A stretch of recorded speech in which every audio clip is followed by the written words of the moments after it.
আপনি এলাকার সবচেয়ে বড় হাতেম তাই দানশীল, এই দানের ভরসায় বসে আছেন। কশিন কাদবা আমাদের নামাজ, আমাদের রোজা, আমাদের ইবাদত, এগুলোকে মিজানের পাল্লায় উঠালে কোনো ওজনই হবে না। তবে আমাদের একটা কৌশল জানা আছে, আমরা আল্লাহর রহমতের ভিখারি। আমরা সেদিন আগেই গুনার স্বীকৃতি দিয়ে দেব। আমরা বলবো, আল্লাহ তুমি প্রশ্ন করার আগে তোমার একটা কথা বলি, আমার কিছু জিজ্ঞেস করো না, আমি সব করেছি। এমন কোন পাপ নাই যে পাপ আমারে দিয়ে হয় নাই। তোমার রহমত দিয়ে তুমি জান্নাতে পাঠাবা, তোমার দয়ায় জান্নাতে যেতে চাই, আমল দিয়ে না। পারবেন বলতে? কিয়ামতের দিন আমরা বলবো, আল্লাহ আমার আমল দিয়ে জান্নাত চাই না, আমি তোমার দয়া দিয়ে জান্নাত চাই। তোমার দয়া ছাড়া আমার কোনো উপায় নাই। কারণ আল্লাহ যদি বিচার করে, বাঁচার কারো উপায় নাই। আল্লাহ যদি বলে ফেলেন তুই এটা করলি কেন, ওখানে গেলি কেন, কোরআনে 1000 বার নিষেধ করলাম তারপরেও এই পাপে জড়ালি কেন, এরকম প্রশ্ন ছুড়ে দিলে আমার উত্তর আছে? বাঁচার কোনো উপায় আছে? রোজ হাসরে হে আল্লাহ আমার করোনা বিচার, আল্লাহ করোনা বিচার, বিচার চাহি না তব দয়া চাই, এ গুনাহগার করোনা বিচার। আপনার আমল দিয়ে জান্নাতে যাবেন? কি দিয়ে যাবেন? আল্লাহর দয়া দিয়ে। আল্লাহর রহম আর দয়া ছাড়া কেউ জান্নাতের চেহারাও দেখতে পাবে না। আমার প্রিয় ভাইরা, এই দোয়া আল্লাহর কাছে পছন্দনীয় হওয়ার কারণ তিনটা। দোয়ার প্রথম অংশে আছে তাওহীদ, আল্লাহর একত্ববাদের ঘোষণা। এই দোয়ার দ্বিতীয় অংশ আছে তাসবিহ, আল্লাহর প্রশংসা সূচক বাণী। এই দোয়ার 3 নম্বর অংশ পাপের স্বীকৃতি। তাহলে আমরা সবাই গুনাহগার। আমরা আল্লাহর কাছে পাপের স্বীকৃতি দিয়ে বলবো, ও আল্লাহ ইন্নী কুনতু মিনাজ জালিমিন, আমরা জুলুম করেছি, পাপ করেছি, অন্যায় করেছি, আল্লাহ বুঝতে পারি নাই। শয়তানের ওয়াসওয়াসায় পড়ে, বন্ধুর পাল্লায় পড়ে, নফসের খায়েশ মেটাতে যে আল্লাহ করে ফেলেছি। তুমি গুনাহ না মাফ না করলে আমাদের গুনাহ মাফ করার দ্বিতীয় কেউ নাই। ঠিক কিনা বলেন? এভাবে অনুতপ্ত হয়ে যদি আল্লাহর কাছে দোয়া করেন, দেয়ালে পিঠ থেকে গেছে, কোন রাস্তা নেই বের হওয়ার, ওই মুহূর্তেও আপনাকে বিপদ থেকে উদ্ধার করবে কে? বিশ্বনবী চরম বিপদে পড়লে 2টা দোয়া পড়তেন। প্রথম হলো এটা, লা ইলাহা ইল্লা আনতা সুবহানাকা ইন্নী কুনতু মিনাল জালিমিন। এই দোয়াটা আমরা বেশি বেশি পড়ব প্রিয় ভাই। রাজি আছেন? সবাই আওয়াজ করে পড়ুন ইনশাআল্লাহ। আমার প্রিয় ভাইয়েরা, বিপদে পড়লে বিশ্বনবী আরো একটা দোয়া পড়তেন, লা ইলাহা ইল্লাল্লাহুল আযীমুল হালিম, লা ইলাহা ইল্লাল্লাহু রাব্বুল আরশিল আযীম, লা ইলাহা ইল্লাল্লাহু রাব্বুস সামাওয়াতি ওয়াল আরদি ওয়া রাব্বুল আরশিল কারীম। এই যে বললাম, রেকর্ড হয়ে গেছে। এখন তো আর ইনস্ট্যান্ট মুখস্থ না হলো, পরে মুখস্থ করে নেবেন। আল্লাহ ছাড়া কোনো উপাস্য নাই, তিনি সমহান, মহা সহিষ্ণু। আল্লাহ ছাড়া কোনো উপাস্য নাই, তিনি সুমহান, আরশের অধিপতি। আল্লাহ ছাড়া কোনো উপাস্য নাই, তিনি আকাশের মালিক, জমিনের মালিক, তিনি সুবিশাল আরশের অধিপতি। সুবহানাল্লাহ পড়েন এই দোয়াটা। কেউ যদি পড়ে যদি এর ওসিলা করে দোয়া করে, তাকে বিপদ থেকে মুক্তি দেয় কে? মনে থাকবে আপনাদের? তাহলে বিপদের প্রথম ধাক্কায় কি যেন পড়তে হয়? ইন্না লিল্লাহ। তারপরে কি বলে আল্লাহর কাছে নিজেকে সঁপে দিতে হয়? দেয়ালে পিঠ থেকে গেলে লা ইলাহা ইল্লা আনতা সুবহানাকা ইন্নী কুনতু মিনাজ জালিমিন। 2 নম্বর হচ্ছে লা ইলাহা ইল্লাল্লাহুল আযীমুল হালিম, লা ইলাহা ইল্লাল্লাহু রাব্বুল আরশিল আযীম, লা ইলাহা ইল্লাল্লাহু রাব্বুস সামাওয়াতি ওয়াল আরদি ওয়া রাব্বুল আরশিল কারীম। মনে থাকবে?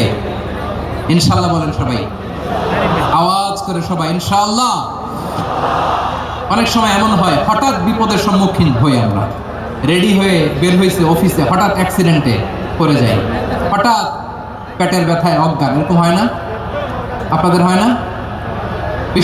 বলেন, আকস্মিক দুর্ঘটনার বিপদ থেকে যদি কেউ বাঁচতে চায়, সকাল সন্ধ্যা যেন প্রত্যেকে এই দোয়াটা পড়ে। সকালে যদি 3 বার পড়ে, সন্ধ্যা পর্যন্ত হঠাৎ হঠাৎ বিপদ থেকে সে রক্ষা পাবে।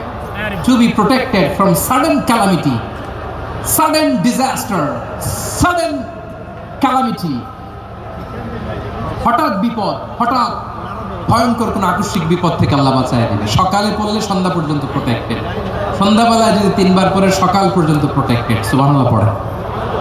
দোয়াটা কি? দোয়াটা হচ্ছে বিসমিল্লাহিল্লাযী লা ইয়াদুররু মা'a ইসমিহি শাইউন ফিল আরদি ওয়ালা ফিস সামাই ওয়া হুয়াস সামিউল আলীম। ছোট না? অনেক ছোট, মুখস্থ করবেন। বিসমিল্লাহিল্লাযী লা ইয়াদুররু মা'a ইসমিহি শাইউন ফিল আরদি ওয়ালা ফিস সামা।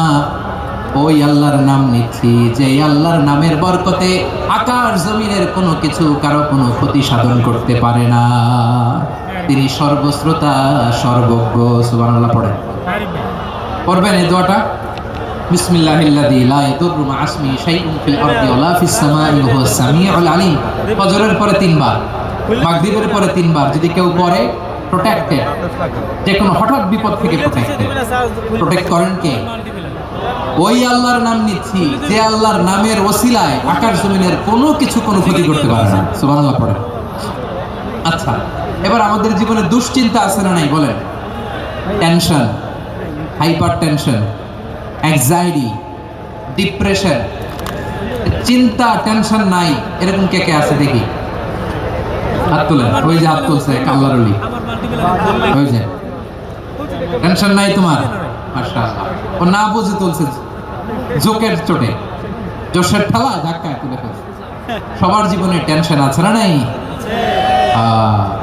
এই দুশ্চিন্তা, পেরেশানি, মারাত্মক পেরেশানি থেকে মুক্তি পাওয়ার জন্য বিষ্ণু ইসলাম 2টো দোয়া পড়তেন। কয়টা? অনেকগুলো পড়তেন। স্পেশাল 2টো দোয়া আজকে আপনাদের শেখায়া যাবো। শুনবেন না? কষ্ট হচ্ছে? সংক্ষিপ্ত মোনাজাত দিয়ে দিই। ওরে আল্লাহ, আমি তো 9:30 ক্রস করে ফেলছি মাসুদ ভাই, খেয়াল করে নি। আর কয়েক মিনিট। ঠিক আছে, ঠিক আছে। পেরেশানিতে পড়লে, টেনশনে পড়লে এই দোয়াটা, প্রিয় ভাইরা, বিষ্ণু ইসলাম যখন খুব বিপদে পড়তেন, দুশ্চিন্তা ওনাকে ঘিরে ধরতো, উনি পড়তেন ইয়া হাইয়্যু ইয়া কাইয়্যুম বিরহমাতিকা আস্তাগীথ। ইয়া হাইয়্যু ইয়া কাইয়্যুম বিরহমাতিকা আস্তাগীথ। ইয়া হাইয়্যু ইয়া কাইয়্যুম, হে শাশ্বত অবিনশ্বর, হে চিরঞ্জীব, বিরহমাতিকা আস্তাগীথ, তোমার রহমতের উসিলায় তোমার কাছে ফরিয়াদ করি। এটা পড়তেন। আবার আরেক বর্ণনা এসেছে ইয়া হাইয়্যু ইয়া কাইয়্যুম বিরহমাতিকা আস্তাগীথ আসলিহ লি শা'নি কুল্লাহু ওয়া লা তাকিলনি ইলা নাফসি তারফাতা আইন। আসলিহ লি শা'নি কুল্লাহু, আল্লাহ আমার সবকিছু আপনি সেটেল করে দেন। আমাদের সব ঝামেলা সেটেল করে দিতে পারে কে? আমরা তো সেটেলমেন্টের জন্য এসপি সাহেবের কাছে যাই, ডিসি সাহেবের কাছে যাই, অমুক ভাইয়ের কাছে যাই, তমুক ভাইয়ের কাছে যাই। এই দোয়া পড়লে আরশের উপর থেকে আপনার ম্যাটার সেটেল করে দিবে কে? তাহলে পড়বেন ইয়া হাইয়্যু, এ চিরঞ্জীব। হাইয়্যু মানে চিরঞ্জীব, যিনি চিরকাল বেঁচে থাকবেন, মরবেন না। আল্লাহ মরবেন? তার কোনো লয় আছে? হয় আছে?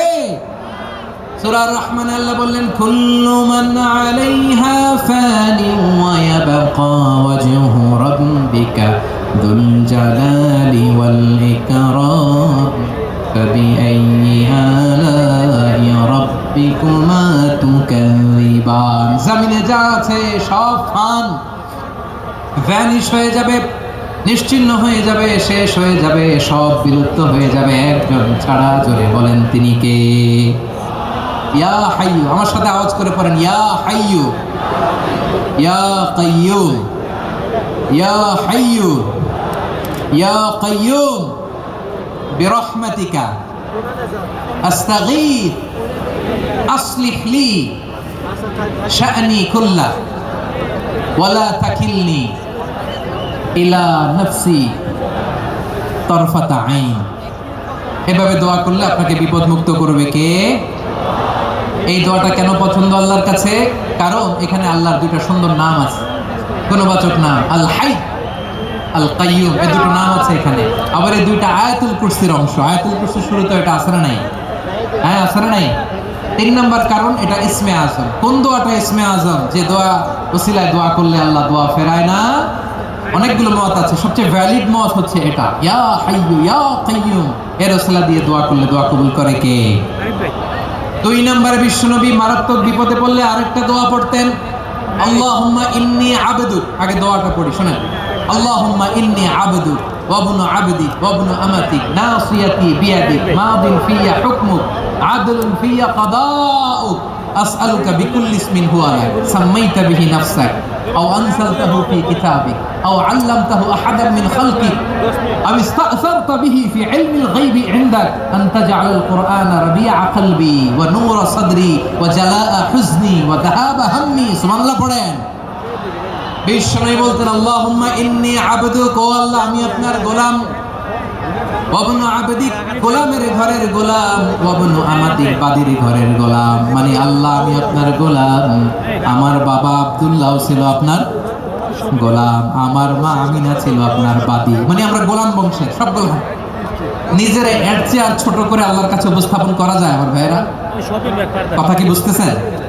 নিজেকে এর চাইতে ছোট নগণ্য আর তুচ্ছ করে আল্লাহর সাথে প্রেজেন্ট করা যায়? বিশ্বনবী বললেন ও আল্লাহ আমি আপনার গোলাম, গোলামের ঘরের গোলাম, দাসীর ঘরের গোলাম, নাসিয়াতি বিয়াদিক আমার মাথার চুলের ছুটি আপনার হাতের মুঠোয়, আপনি ডানে টান দিলে আমি ডানে যেতে বাধ্য, আপনি বাঁয়ে টান দিলে বাঁয়ে যেতে বাধ্য। সুবহানাল্লাহ বলেন। পিছনে দুই একজন ভাই দাঁড়ালেন কেন? হ্যাঁ বসুন, জায়গা চেঞ্জ করতেছে, সেই দুপুর থেকে বসে আছে আমি জানি মাশাআল্লাহ। কেউ দু একজন বেরিয়েছে গ্যাপ পূরণ করতেছে মাশাআল্লাহ। পড়েন সুবহানাল্লাহ আলহামদুলিল্লাহ লা ইলাহা ইল্লাল্লাহু মুহাম্মাদুর রাসূলুল্লাহ সাল্লাল্লাহু আলাইহি ওয়াসাল্লাম। বিশ্বনবী বললেন আল্লাহ আমার মাথার চুলের ঝুঁটি আপনার হাতের মুঠোয়। আচ্ছা এইভাবে কাকে ধরা হয়? যে খুব ছোট, ঠিক কি না? নিজেকে কত ছোট করলেন বিষ্ণু। ও আল্লাহ আমার মাথার চুলের ঝুঁটি আপনার হাতের মুঠোয়, আপনি ডানে টানলে আমি ডানে যাব, বাঁয়ে টানলে বাঁয়ে যাব। আল্লাহ আসআলুকা বিকুল্লি ইসমিন হুয়া লাক নাসিয়াতি বিয়াদিক মাদিন ফিয়া হুকমুক, আপনার নির্দেশ আমার উপর কার্যকর হবেই হবে। আদলুন ফিয়া কাদাউক, আপনার ফয়সালা যেই ফয়সালাই আপনি আমার জন্য করেন এটাই ইনসাফ। সুবহানাল্লাহ বলেন। আমরা আল্লাহর ফয়সালায় সন্তুষ্ট হতে চাই না। কত কমপ্লেইন, আল্লাহ তুমি এটা দিলা না, ওইটা পাইলাম না, ওইটা হইল না রে, এরকম অভিযোগ কমপ্লেইন আমাদের আছে না নাই? আর বিশ্বনবী বলতেন আদলুন ফিয়া কাদাউক, আল্লাহ আমার জন্য তোমার যেটা ফয়সালা এটাই সবচেয়ে শ্রেষ্ঠ ইনসাফ, এর চেয়ে ইনসাফ আর হতে পারে? এভাবে কায়মন বাক্যে আল্লাহর কাছে বিশ্বনবী দোয়া করতেন। এরপরে বিশ্বনবী বললেন আল্লাহ তোমার যত নাম আছে সব নামের ওসিলায় দোয়া করি, যে নাম তুমি আমাদেরকে জানিয়েছো, যে নাম তুমি আমাদেরকে জানাও নাই, যে নাম তুমি কোরআনে নাজিল করেছো, যে নাম নাজিল করো নাই, যে নাম শুধু নবীদেরকে জানিয়েছো। আর আল্লাহর এমন কিছু চমৎকার চমৎকার সুন্দর সুন্দর নাম আছে, এই নামগুলো রব্বুল আলামিন কাউকে জানাবে না। সুবহানাল্লাহ বলেন। আমরা তো 99 নাম জানি, 100 নাম জানি আল্লাহ, কিন্তু আল্লাহর এমনও কিছু নাম আছে যেগুলো আল্লাহ বিষ্ণু নবীরও জানায়, এগুলো আল্লাহ ইলমুল গায়বে রেখে দিয়েছেন। দোয়ার সময় বলবেন আল্লাহ তোমার যেই নামগুলো জানি, যেগুলো জানি না, যেগুলো কোরআনে আছে, যেগুলো নাই, যেগুলো নবীরে খাস ভাবে জানাইছো ওগুলোর উসিলায়, যেগুলো কোনোদিন জানাবাও না তোমার ওই নামের উসিলাও তোমার কাছে চাই। আল্লাহ কোরআনকে আমার হৃদয়ের বসন্ত বানাও, আমার বক্ষের জ্যোতি বানাও, আমার চিন্তা দুশ্চিন্তা তুমি দূর করে দাও। বিশ্বনবী বললেন এই কালিমাগুলো, এই বাক্যগুলো পড়ে যদি কেউ আল্লাহর কাছে ফরিয়াদ করে তার হৃদয় থেকে দুশ্চিন্তা কাটিয়ে দিবে কে? পড়বেন এই দোয়াগুলো পড়বেন।